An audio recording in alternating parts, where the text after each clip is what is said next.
Hey you guys, how's it going? It's John again from Haive Music, and I wanted to go over another sidechaining related tutorial here for you today and focus specifically on setting this release knob here in Ableton, and even more specifically setting this more mathematically to your particular track and its current BPM.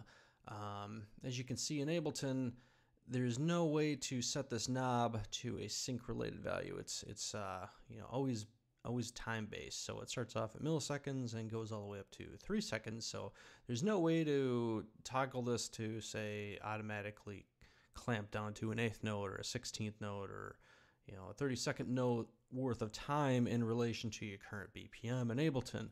So, how do you set this, say, a little bit more mathematically correct to your current BPM? So, if you, for instance, wanted to do like an eighth note in here, you would basically have to take your 92 and bust out your handy dandy calculator and do a formula that basically says, what's an eighth note's worth of time in milliseconds for 92 BPM.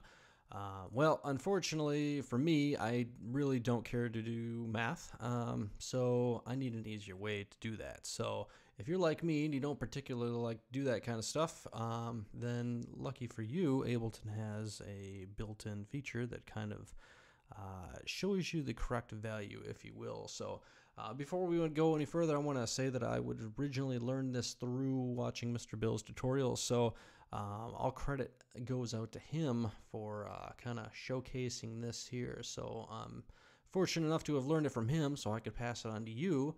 And yeah, so basically this kind of goes in Ableton. You can set your current fixed grid amount to these set values here. And so a nice place to start out is basically, an eighth. And then you would go and highlight that current value is worth of time on your grid. And you can see down here in this little details pane, you've got a duration there. You can see it, duration right here. And it says duration 326. So that's a millisecond value, and you can type that in, 326. Hit enter.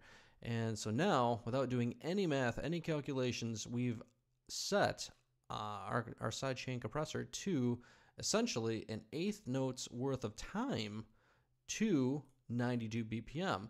So it's important to note that this changes. So, I mean, if you crank up your track to, 110 BPM, an eighth note's worth of time now is 273. We can see down here, 273. So, this always changes depending upon your BPM. So that's important to know. And that's why you can't just, keep a chart that basically says, well, enter these values here, because it won't work when you change your BPM for your genre or your specific tracks. But this trick will work for anything. So, I mean, it's like, for this personal track, I would probably say it would maybe needs like a 16th note here. So, that's 163 milliseconds. And we'll see how that sounds there.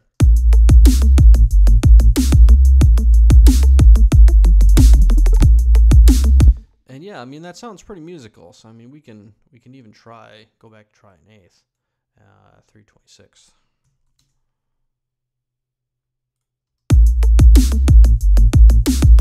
I would almost say that's just a touch too long for this particular track.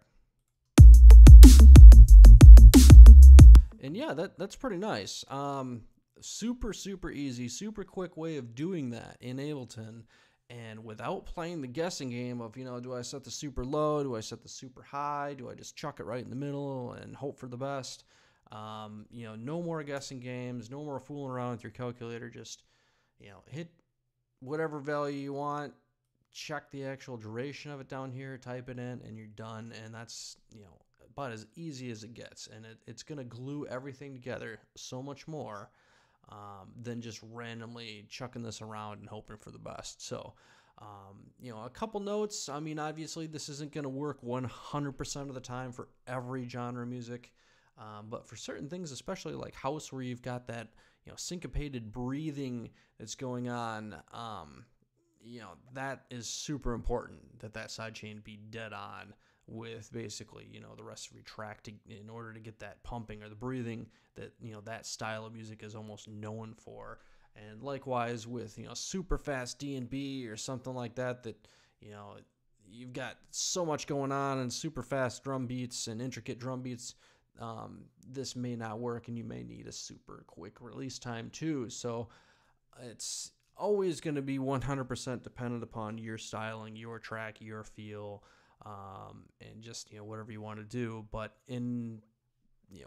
for just tossing in a value here and saying, well, that's musically correct here, mathematically correct, it doesn't really get any easier than that. And at the very least, it actually gets you a nice starting point. So, I mean, yeah, maybe you need to adjust this down or up a little bit, but, at least it gets you in the ballpark right out of the bat without fooling around any further. So, yeah, super fast, easy way to do that. And the only other thing I would probably like to note is that it's important that if you're using this trick, you really should be using like a ghost chain or a ghost kick to trigger your sidechain compression. And the reason why is because, there's a huge duration difference between our actual kick and our actual chain. Here, we gotta bring our grid down here, but you can see, our duration here is about 32 milliseconds as opposed to, our kick, which is, 241, 242, something like that milliseconds. So there's a huge difference in values of when the compressor is going to start releasing when you're using an actual kick versus a ghost kick. So, basically it's important to know that the compressor is not going to even begin to release until the signal comes back through the threshold. So if you have a super long kick here, you're going to be basically adding the duration of that entire kick's value to the release. And that's very true with any signal that you're feeding into it. So, like here, you're still getting an added duration of, 30, 39, somewhere around there, 30 milliseconds worth of delay.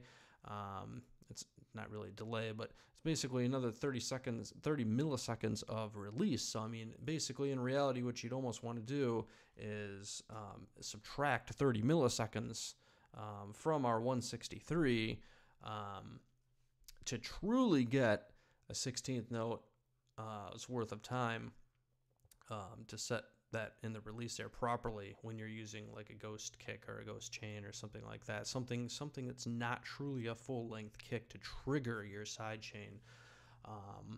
So yeah, you could certainly use your full kick and adjust this like way down, but still you're going to be adding so much extra release time to it. 248. You're not going to be able to subtract anything from that, unfortunately. And if your values for like 163 are already lower than the duration of your kick, then you're not going to be able to do that. So definitely something to watch out for and to keep in mind when you're using this kind of technique to mathematically set your sidechain release times. So but hopefully that'll help you out and try to maybe it'll help you glue your tracks together a little bit more, and nothing else, it'll give you a good starting point to adjust upward or downward for your particular tracks. So yeah, there you go. Thanks, guys.